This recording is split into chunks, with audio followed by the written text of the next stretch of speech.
Hello there! Welcome to the Saroy channel, wherever you are in the world, and so much love to each and every one of you. How are you doing? I'm so glad you've joined me for part 5 of our story, and isn't it an exciting story? We're going to find out exactly what's going on here, and why it is that CJ was wanting to give Gemma such an amazing inheritance. So before we get started, don't forget to subscribe to the channel, click the notification bell and the thumbs up, and let's get on with unraveling this mystery, shall we? Believe it or not, Kim, the story begins before you were even born. Me and my brother CJ would go and stay at our grandparents from time to time. We came all the way from Buffalo in New York, we did. They lived in a farmhouse not far from yours, here in North Carolina. You probably know it, it's called the Blue Iris, although I'm not entirely sure if the name has remained the same. That is something I would have to check up. I was barely out of nappies at the time, but CJ was on the threshold of becoming a teenager, a couple of years away, I suspect. He was always getting up to all kinds of mischief, like young boys do. My grandparents sold the place a long time ago, after they moved to the coast, which was a dreadful pity, because we enjoyed coming up to North Carolina. My brother regularly frequented some of these back roads around these parts, cycling a lot, ATV riding and horse riding, stuff like that. My brother, let me think, he was probably 11 years old at the time, something like that. I could have been between 2 or 3 years old. One day I was put in the back of the Buick, my grandfather's Buick, in a little child car seat, which my grandfather had fitted for me at the time. CJ impulsively decided to go off for a joyride with me in the back of the car. That way he was not relinquishing his babysitting responsibilities. Bringing me along for the ride, so to speak, was his idea of killing 2 birds with 1 stone. Rather like doing the dishes while you're standing on one leg in that yoga position. My grandparents were away for about 30 minutes, that's all. They were coming back. My brother was in charge of taking care of me. My brother was so obsessed with cars. He'd make those brimming noises all the time, I believe. He collected vintage cars, you know, and even after his death I've inherited some of his collection that he had back then. He loved going to car rallies and stuff like that. My grandfather had taken him driving in his Buick many times, supervised, of course, and CJ was quite a good driver. So on the opportune day when the grandparents were out of the way for 30 minutes or so, he was on babysitting duty. So, what perfect time and opportunity to take the car for a joyride on a backcountry road for a few minutes. And on that day, a young woman appeared to be riding a bicycle down the country lane. That woman was pregnant with twins. She was your mother, and one of those twins in her belly was you. I took in a deep breath. I knew what was coming next. My heart began to raggedly bounce in my chest up and down. My brother CJ was driving his grandfather's Buick rather recklessly, I might add. He was taking it for a quick, fun spin down the road before his grandparents got back. If my grandfather had an inkling of what CJ was getting up to, he'd have been furious and would have thrown a wobbly. He could lash out at times like an angry dog. But his bark was much worse than his bite. He was a rather lovable grandfather, really. CJ knew better than to upset him, though.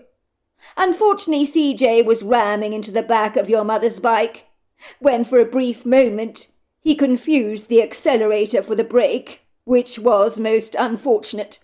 I think he panicked, and then got very confused. Your mother was catapulted like a bullet across the road. He never saw her, as he had been driving a little bit too fast, and when he realized that she was there, that was when he confused the brake for the accelerator. So he quickly parked his car, well, our grandfather's car, and ran over to your mother, his face as white as a ghost, his heart pounding a dime to a dozen. He ran over to your mother and was relieved to see that your mother was alive. And then he drove straight to a phone box to make an anonymous call to 911, exclaiming that there was an injured woman who had fallen off her bicycle on the road. But he refused to give details, only the location of where the injured woman could be found. He didn't want to get into trouble. There was a newspaper article about the event a few days later, saying that a joyrider had knocked down a pregnant woman, whose surname was, of course, Carter Barron, and subsequently she had sustained some bruising, a fractured ankle, and miscarried one of her twins she was carrying. The other twin, which clearly was you, was thankfully unharmed. My brother CJ had to live with the guilt that one of those twins would grow up without their sibling because of what he had done. And he was haunted by this event every single day of his life, a secret he took to the grave and shared only with me. Even my mother does not know about this event. By all accounts, he was lucky because my grandfather's buke was unscratched, so they never guessed for a moment what he'd done. He was young, terrified of getting into trouble, so he kept what he'd done all to himself, and it ate him up with guilt, it did. When he realized that you were the surviving twin that he met at the hotel in Boston, against all the odds, he could hardly believe it. He was in shock. He knew he wanted to make some kind of compensation for what he'd done. When he discovered he was dying, leaving you the trust was his way of saying sorry. Sorry that you had been deprived of growing up without your twin. For the record, CJ never forgave himself for what he did, and he wanted to express to you how sorry he was. Really, really sorry. His only excuse was he was frightened and very young, that he'd been haunted by this event all his life. Some might think that I would scream, shout, become overreactive and upset. But I listened to CJ's brother James and tried to put myself in an 11-year-old boy's shoes. And I knew what CJ had done was wrong, taking a car for a joyride and accidentally knocking someone off their bike. I knew my mother had grieved the miscarriage a long time ago. A little boy who had been my non-identical twin brother had not been born as a result. Sometimes I even forgot that I was a twin. But hearing this startling story reminded me of my mother's loss. My mother had lost a child, while an 11-year-old boy was haunted for the rest of his life for knocking a woman over on a bicycle while joyriding in his grandfather's buke. And then he got married to a miserable woman who'd made his life a living hell, and now he had died young from cancer. I couldn't help wondering if the cancer was brought on by all the guilt he'd been harbouring for all those years, so he died prematurely as a result. How could I be angry with him, given he was so young at the time, and we all make mistakes? He'd been paying a life sentence of living with the guilt. Was that not punishment enough? Besides, I had met CJ at that hotel, and I knew what a remarkably good person he was. And good people, they make mistakes just like anybody else does. Say something, said James, looking at me through narrowing eyes. Your silence is creeping me out. Well, I don't know what to say, do I? Only that it happened. It's extraordinary that I met CJ in the circumstances at the hotel. What are the odds about that? My father always had a saying, you know. Don't cry over spilt milk because you can't unspill what is spilt. Yes, I'm sad I lost a twin. And my mother is sad that she lost a baby and she miscarried. But I'm also sad for CJ, carrying all that guilt for all those years, because your brother, he was a good man. You must remember CJ saved my life in that hotel in Boston. So in a strange way, he's already made restitution. But I'm not angry. I'm sad that all this had to happen. Sad for everybody involved in the fortuitous accident. But that's what it was. An accident. How can I get mad over an accident? It is what it is. And now CJ is tragically gone. We need to let it all go. I will not be telling my mother about this. It would only be unearthing unnecessary wounds. And besides, she came to terms with what happened a long time ago. I can't believe you're taking this so well, Kim. I thought you'd be beating me with a baseball bat, telling me to get the hell out of here. And in the circumstances, I would not blame you. I shrugged my shoulders. What is there to be angry about? Your brother did the right thing. He called the emergency services, did he not? He got my mother the emergency help she needed at the time, which I think says a lot about his character as an 11-year-old boy. You have to admit my mother is alive and well. It was an accident, and dare I say, accidents are just part of life. I agree with you, said James, taking me into his arms, into a large friendly hug. Now I hope you can understand why my brother CJ wanted you to have the trust fund. But as I was saying to you, you need to be on your guard against Tonya, because she's absolutely livid that you've inherited the trust fund, and will stop at nothing to intimidate you, so that you agree to hand over the fund to her. But do not be bullied by her. My brother bequeathed the money to you. Unfortunately, Tonya has made his life miserable, so my mother is actually thrilled that the trust is going to you, and not Tonya, to indulge her every whim.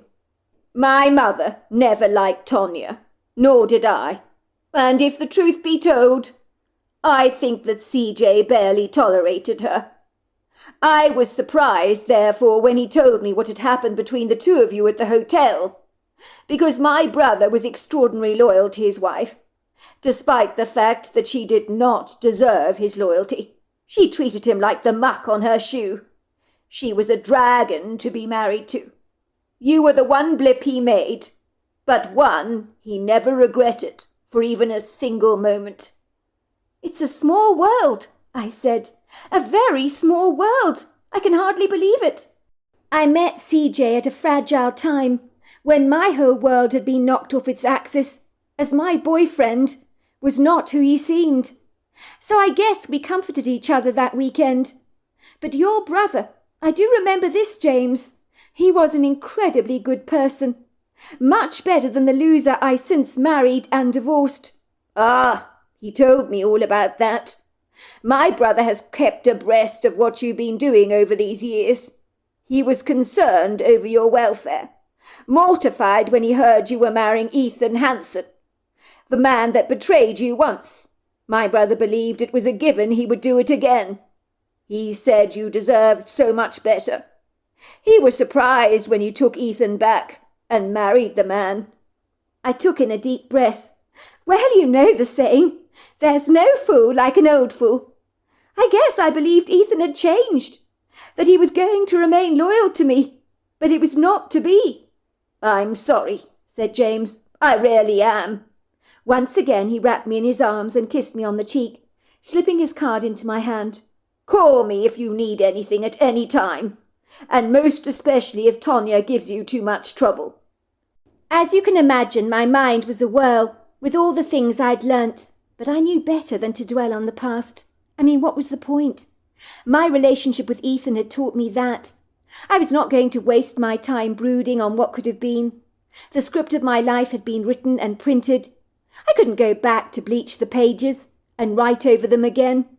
I had made so many mistakes in my own life and a plethora of poor, very bad choices, so I wasn't exactly in a position to judge anybody else's mistakes.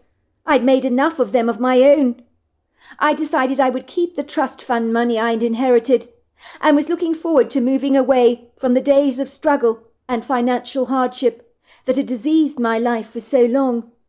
My mother never spoke about the twin that she'd lost, and when she did, she'd say, "Well, I'm to blame, aren't I? I mean, I was pregnant out riding a bicycle on a country road. It probably wasn't the wisest decision in the circumstances. I was rather heavily pregnant. But lots of people exercise during pregnancy," I'd said. "But someone drove right into you and knocked you off your bike. Aren't you mad with them?" My mother had looked at me incredulously. "Of course I'm not mad, sweetheart. It was an accident. Accidents happen. Do you know how many people get flung off their bicycles every year in collisions? It happens, my dear.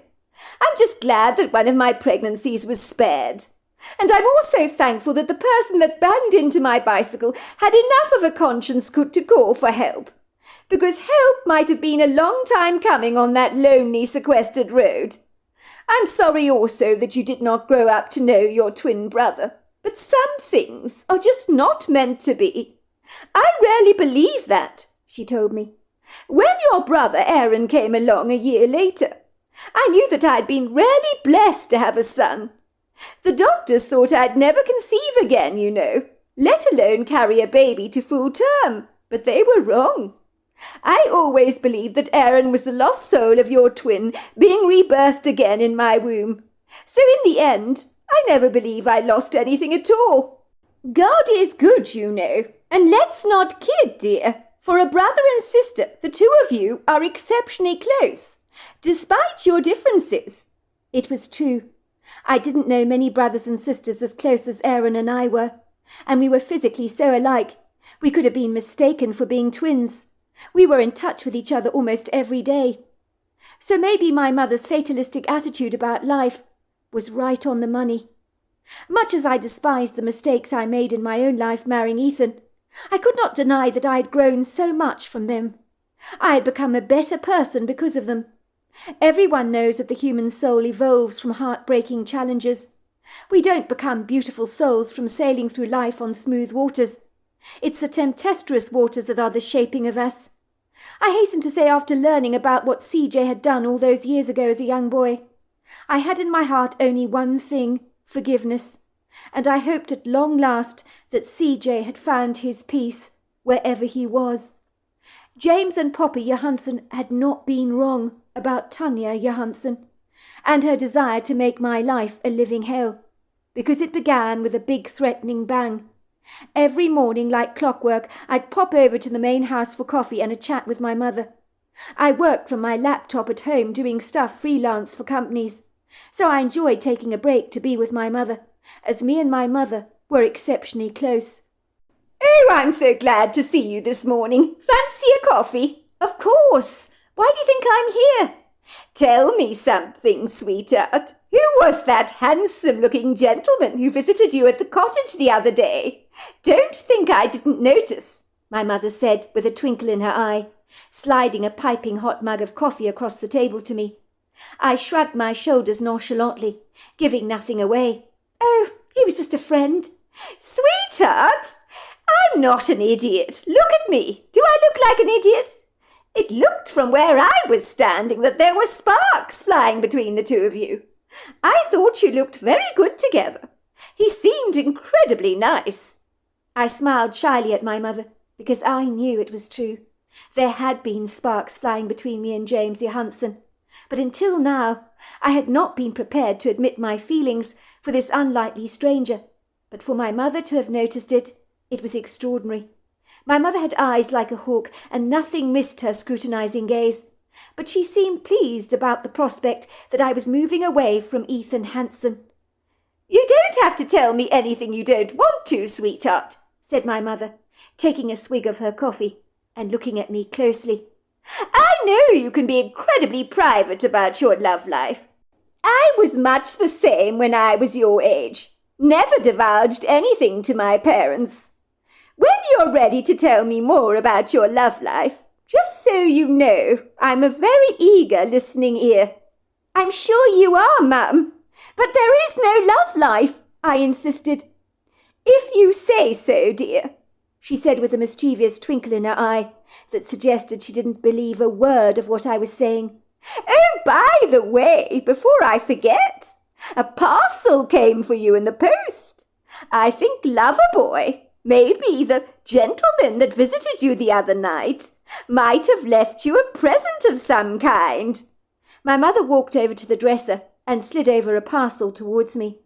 I can't remember the last time I ever received a parcel from anyone. I felt as excited as a little girl discovering the mysterious items lying in her Christmas stocking.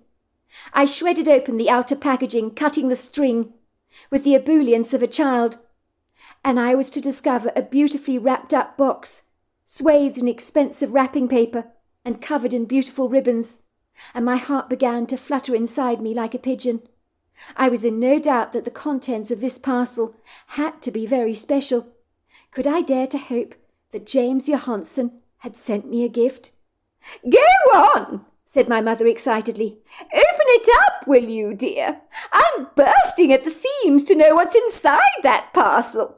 It looks like it contains something quite magnificent. And there you are telling me that you're not in a romantic relationship with someone who sends you a parcel like this? I think not." I coyly opened the parcel and gasped. "What is it?" said my mother, chuckling. "You look as if you'd been thrown off your pedestal." She grabbed the parcel from me, her face paling. "What kind of a sick joke is this? Who sent you this?" In the box was a doll that had been beheaded, its eyes gouged out, its legs and arms detached from its body.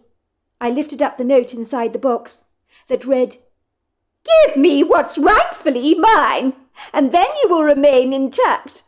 Otherwise, your life will not be worth living. I've warned you, and when I warn you, those are my last words." I did not let my mother see the note, but clandestinely slipped it in my pocket so that she couldn't see it. "Sweetheart," said my mother, growing concerned, "you should go to the police at once. This is not a normal package. Someone is deliberately trying to scare you. And the question is why? Who could ever send you a doll like this? It's seriously sick in the head. And if this is some kind of a joke, it's not remotely funny." I knew at once the parcel had come from Tanya Johansen, who was trying to intimidate me, but I thought better of going to the police. But things began to happen in my life, like when I returned home from shopping to find my car covered in broken eggs, and a message in lipstick across my windscreen reading, "You are a whore." It was one hell of a job getting those eggshells off my car. They seemed to have glued themselves to the paint. I began to receive ominous notes pushed through the letterbox of Weaver's cottage, with one word on the note, "whore." And on one occasion I returned home absolutely certain that someone had been in my apartment. And when I took the milk out of the refrigerator to make my coffee, there were the words "whore" scribbled on the carton. I was sure they had not been there before, and was absolutely certain that someone had been in my apartment. And I discovered my loo had been deliberately blocked, so water was running all over the place, so I had to call out a plumber, who found that my loo had been blocked by a dead rat. I think most people in my position would have called the police, but I thought Tanya Johansen was trying to intimidate me, so that I would back down and give her the trust. I thought her bark was worse than her bite, but I was in for a rude awakening. I had not realized just how dangerous Tanya Johansen could be. Suffice to say, I'd been out to dinner twice with James Johansen, whom had flown out from Buffalo, New York, to take me to dinner, and he'd brought me bouquets of flowers and little gifts. We had decided to take our relationship slowly, neither of us expecting to feel the way we did about each other. "I don't understand what's going on between us, Kim. I never expected to feel this way about you, but I cannot ignore how I feel. I can't stop thinking about you, and no woman I have met has made me feel like this. No wonder CJ thought you were so special. I'm falling for you, Kim. I can't help myself." I told him I felt the same way, but we agreed to take things one step at a time. I chose not to tell him about Tanya Johansen's nasty package in the post, and all the strange things that had since happened, and the fact that I believed she might have got into my cottage. I didn't want to worry him, as he was still grieving the loss of CJ, and I didn't want to burden him with still more stress. I guess I believed that Tanya's intimidating games would finally go away, like a nasty fly that eventually leaves the kitchen, once it's realized there's no rich pickings on offer. Tanya had tried to contest the trust being placed in my name, claiming that CJ was not in his right mind when he signed over the trust to me because of his long drawn-out illness, but she was unable to substantiate the allegations, as witnesses came forward to my defence, saying that CJ was in his right mind when he wrote his will. I guess Tanya Johansen could see the writing on the wall, realising that the trust fund was slipping between her fingers like butter. And let's just say Tanya was not going down without a fight, for what she believed was rightfully hers. On several occasions when I left my property for trips to see friends in town, or to do a little shopping, I had the profound sense that I was being followed. But I told myself to stop being so ridiculous.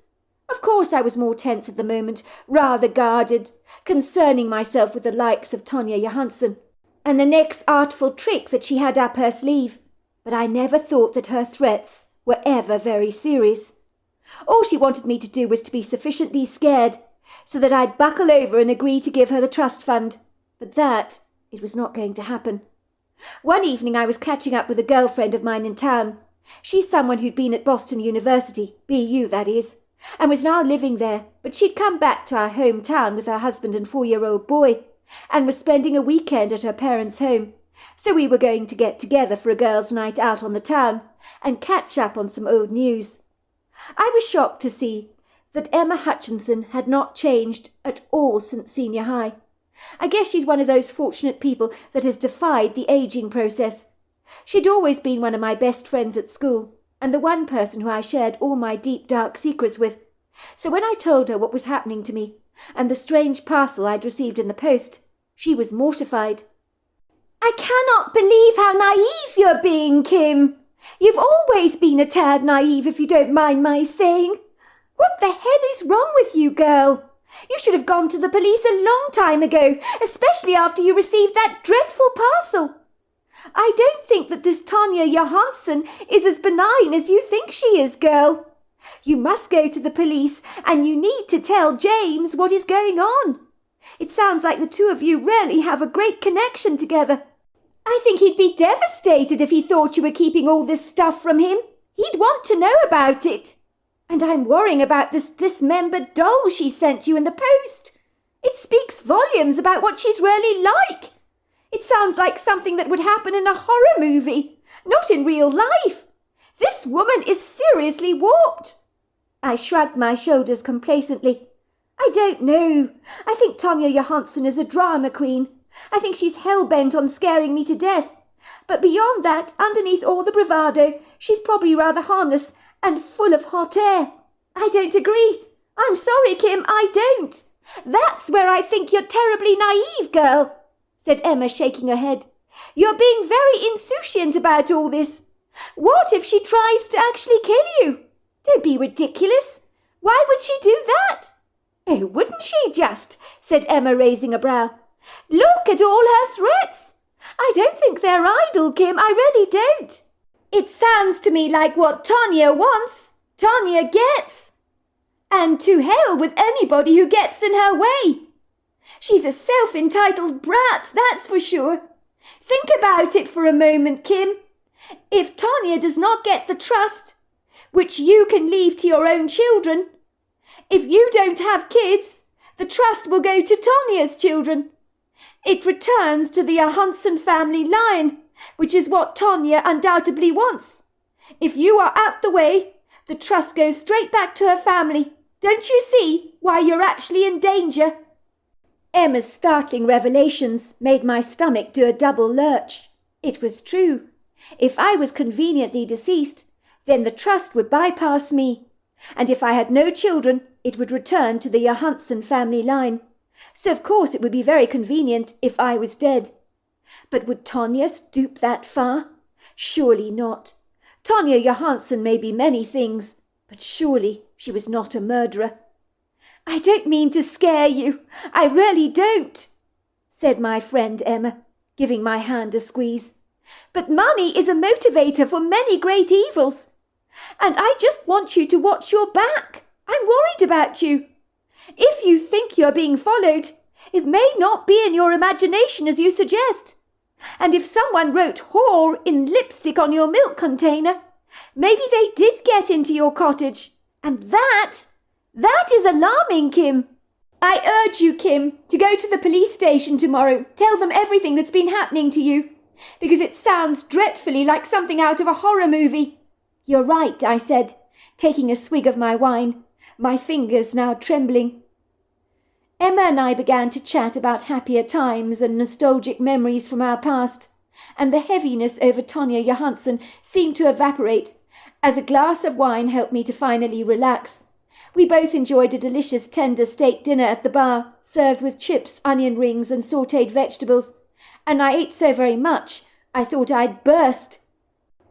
"Do you know who that is?" said Emma, giggling, as unlike me she was taking an Uber back home, so had carte blanche to drink as much as she liked. So she was getting a wee bit tiddly, unlike myself, because I was driving home, so I had to watch my alcohol units. "Do I know who?" I asked. She pointed towards a man sitting on one of the high chairs around the bar. I glanced up, and sure enough there was a man sitting at the bar, with cold dark eyes that were focused intently on us. He was wearing a hoodie and a pair of black jeans with rubber shoes, and there was a nasty scar across his cheek, as if he'd had a big scratch from a family cat. Only this was not a superficial scar. There was something about him that turned my blood icy cold.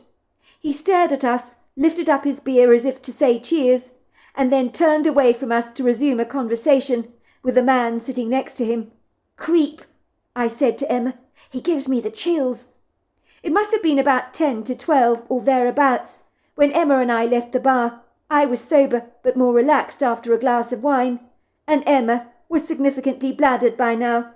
She was finding everything hilariously funny. "It's so good to see you, Emma. I've missed you so much, so much. And don't forget what I was telling you. Don't forget what I was telling you. What was I telling you again? Oh, yes, the police. The police. You mustn't forget the police. Tomorrow, yes, tomorrow the police."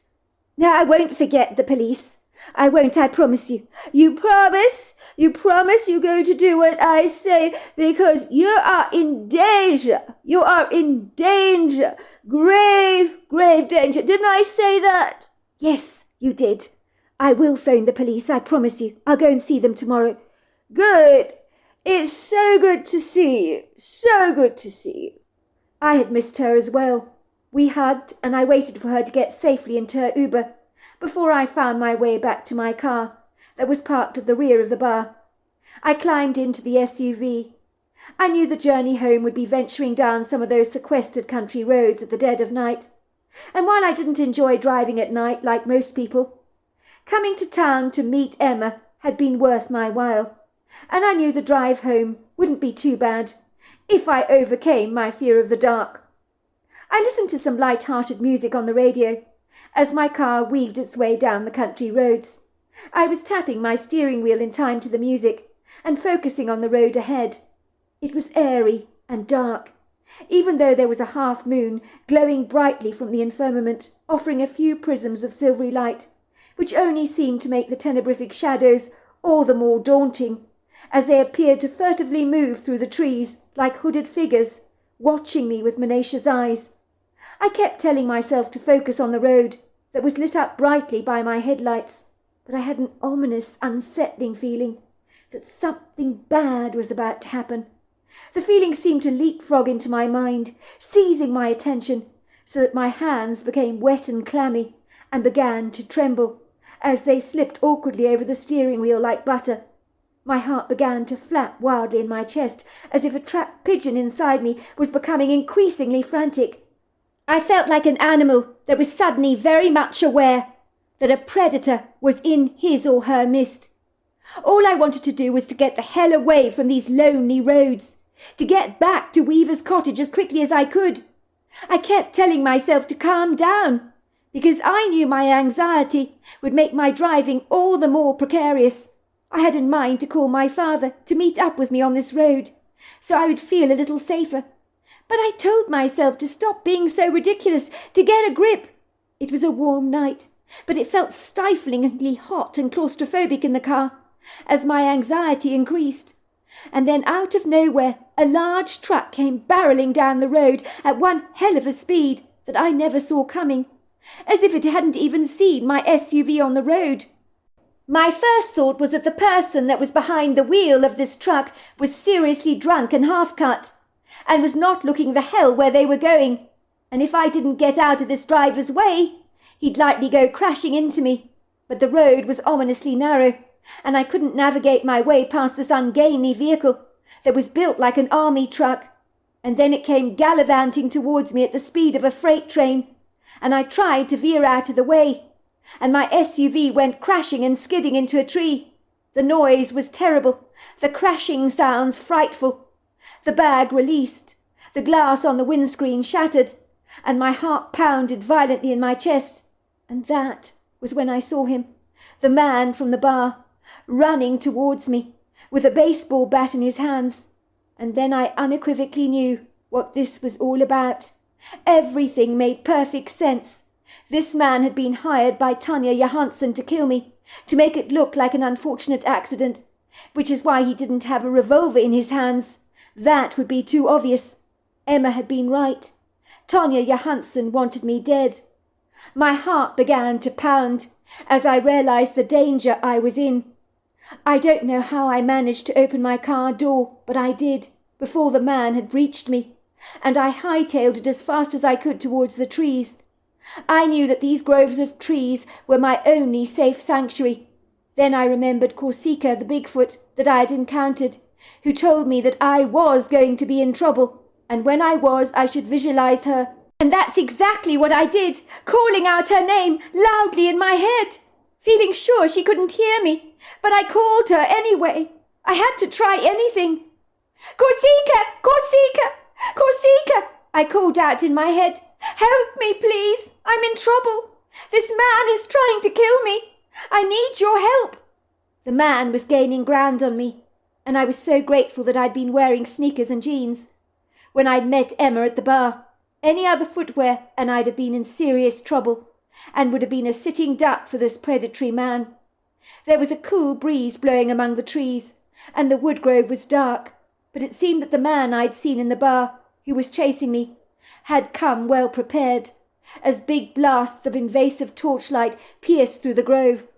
I could hear him swearing under his breath, and I heard the words, "Bitch, this is all I bloody need."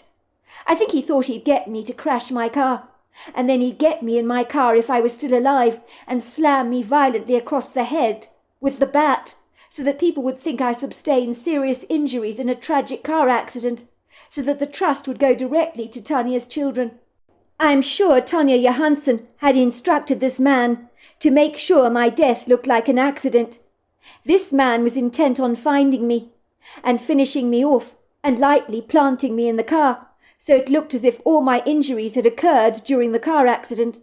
But I knew the woodgroves around here better than he did, although I was stumbling around rather awkwardly in the dark, as the moonlight was pitiful and I couldn't see a thing because the trees were so close together. I got down on my hands and knees, scrambling among the leaves, hiding behind trees and shrubbery, holding my breath, hoping with all my heart that this man could not find me. "Just so you know, wherever you are, you're living on borrowed time. I'll find you," I heard the man's raspy, malevolent voice. "Tanya Johansson wants you dead, and I deliver on my promises every time. So wherever you are hiding, I will find you. If you believe in a god, you might as well say your prayers, 'cause, girl, you're going to need them, let me tell you." I could hear the hoarse laughter, as if this man was enjoying his own sense of humour. I remember my heart pounding in my chest. My energy was truly spent. I was exhausted. I could not have run even if I wanted to. But if I did, I could do myself greater harm by falling over something. It was better to hide and keep visualizing Corsica. All of a sudden I heard this loud, galloping, thumping sound in the grove, as if a herd of bison was gallivanting towards us at the speed of a freight train. The ground heaved and groaned. The trees in the woodgrove shook their boughs furiously under the booming vibration that had even rendered the crickets and frogs to go mute. I heard the man say, "Bloody hell! What in God's name is that?" Then there was Corsica. I could see her dark, monstrously big body, lunging unabashedly towards this man. He let out a huge, tormented scream. "Bloody hell! Someone help me! Help me! Oh, for God's sake, help me!" Corsica threw him on the ground, and with one blow of her large foot, she smashed in his head like a boiled egg. And then the next thing I know is that I'm running as fast as I can towards Corsica. and she holds me in her overlong arms while I cry and blubber like a little baby, and she rocks me tenderly. "You hurt me! I can't believe you hurt me! You hurt me! I was calling you in my head! I can't believe you hurt me!" "Dolani kakwi! Lutola pika!" "Don't be so upset! Of course I heard you," she said. "Dola kita kwani! Your screams were easy to hear. Kolotopoki! I knew you were in trouble. You saved my life! You saved my life! He was going to kill me, Korsika!" Korsika looked at me gently. "Kotona kika! Hotola sakwani! Lobo! He's killed lots of people, this man, I can see," she said, shaking her head sadly. "Dolota! Ilatakwa! He's got lots of attachments to his energy." "What's that supposed to mean?" I asked. "Dolokinakwa! Hisalana tolopa! Sikachaka! It's karmic debt. He's incurred a hefty amount for himself, for the lifetimes to come," the Bigfoot told me. "Kolikakwana! Lotoli! Now let me show you safely out of the wood, shall I?" It would seem my car was an absolute write-off, and so Korsika threw me over her shoulders and took me all the way back to Weaver's cottage. And I knew that my Bigfoot friend had saved my life. To cut a long story short, the coroner had no way of comprehending how the man who had chased me through the woodgrove had incurred such a fatal injury, because his whole head had been squashed like an insect. I did not inform the police about why a man who was believed to be a contract killer had been assigned to go after me. Instead, Poppy Johansson told Tonya that if anything untoward were to happen to me on the event of her death, her own grandchildren would disinherit everything, and so that shut her up, and she left me well alone. The only reason I did not go to the police and get that woman locked up was purely because of the children. CJ would have not wanted them to grow up without their mother, and despite the fact that she was a treacherous person, she had always been a devoted mother to her children. I hasten to say she married again, finding herself someone incredibly wealthy, so much so that my little trust fund would have been no more than peanuts to her, so I knew that I was no longer in danger. But as for the contract killer, I felt absolutely no pity for a man who willingly hires himself out in order to kill people, his speciality in making death look accidental. I was one of the lucky ones because I got away. The best news of all is that I continued to date James Johansson, and a year later we got married. We bought Huckleberry Farmhouse from my parents, who moved into Weaver's cottage on our property. We now have 2 children and are incredibly happy. So against all the odds, CJ's trust fund still remains in the family line. I do occasionally see Tonya Johansson at family gatherings. She throws her arms around me as if I'm her new best friend. But I know that woman is as fake as they come, so I just smile at her and give her a wide berth, always reminding myself that she hired a contract killer to kill me. So there you are. That's my story. Wow, I don't even know where to start. Wasn't that the most incredible story with such a romantic ending? Because in the end we get Kim marrying, the equivalent of CJ, somebody who looks exactly the same as CJ. And what were the odds of her meeting CJ in a hotel where she is choking on a sausage? Then she has a romantic weekend with him and he discovers to his astonishment that he actually was involved in literally killing this girl's twin. And he felt so terrible about it.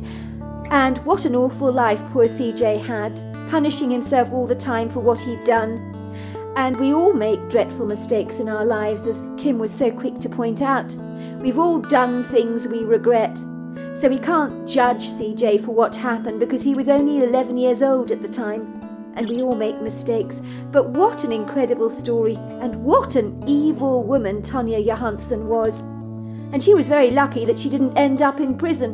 But I can understand why Kim didn't give her name up, because in the end of the day, she cared about those children, which was why CJ had stayed with her in that marriage, because he also cared about his children. He wanted them to have a stable and very happy upbringing.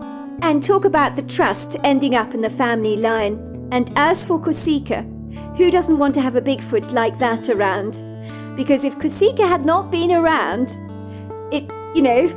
Kim might not be here today. So what an amazing story and what an incredible Bigfoot. It does seem that they have this incredible ability to be able to hear our thoughts. And they seem to be able to look into the future and actually see things that have happened to us in our lives. Almost as if they can actually go back on a video recorder and see everything. It is quite extraordinary. So until next time, goodbye and good night.